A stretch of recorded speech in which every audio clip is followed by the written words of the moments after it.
tuyina Senior Commissioner of Police Apora James alinyisibwa ku ddaala lya Assistant Inspector General of Police era nga Senior Commissioner Apora James ye Director wa Logistics and Engineering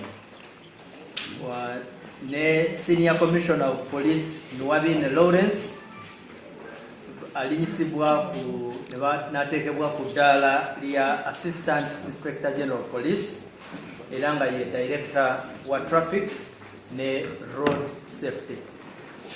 Then Senior Commissioner of Police Obona Joseph alinyisiddwa natekebwa ku ddaala lya Assistant Inspector General of Police era nga ye Director wa Interpol and International Relations.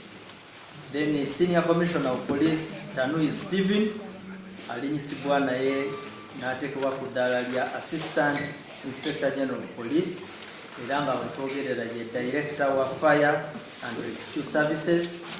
Then Senior Commissioner of Police Musana John Joffrey alinyisibwa natekebwa ku ddaala lya Assistant Inspector General of Police era nga ye amyuka AIGP Apora James mu Directorate ya Logistics and Engineering era ye Deputy Director wa Logistics and Engineering era Uganda Police Force eyagala okuyoza officers bayo ku appointment season ne promotions.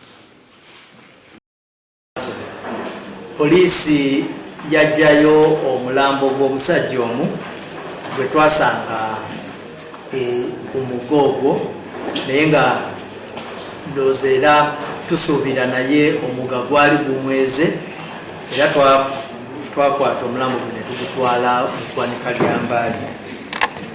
Olunaku olwaddako era poliisi yanunula yajjayo omulambo gw'omusajja omu mu Lubigi wano mu Lubigi wetland ya Lubigi, that is mu Nansana. Era naye twamusanga mu mataba g'amazzi nga Lubigi bwe mugimanyi nti enkuba bw'ejja nga nnyingi Lubigi etera okufulaadinga. So oyo naye ne tumugyamu erinnya lye nga twasanze nga bamuyita Julius Semmango era naye omulambo gwe ne tugutwala mu ggwanika ly'e Mulago. Then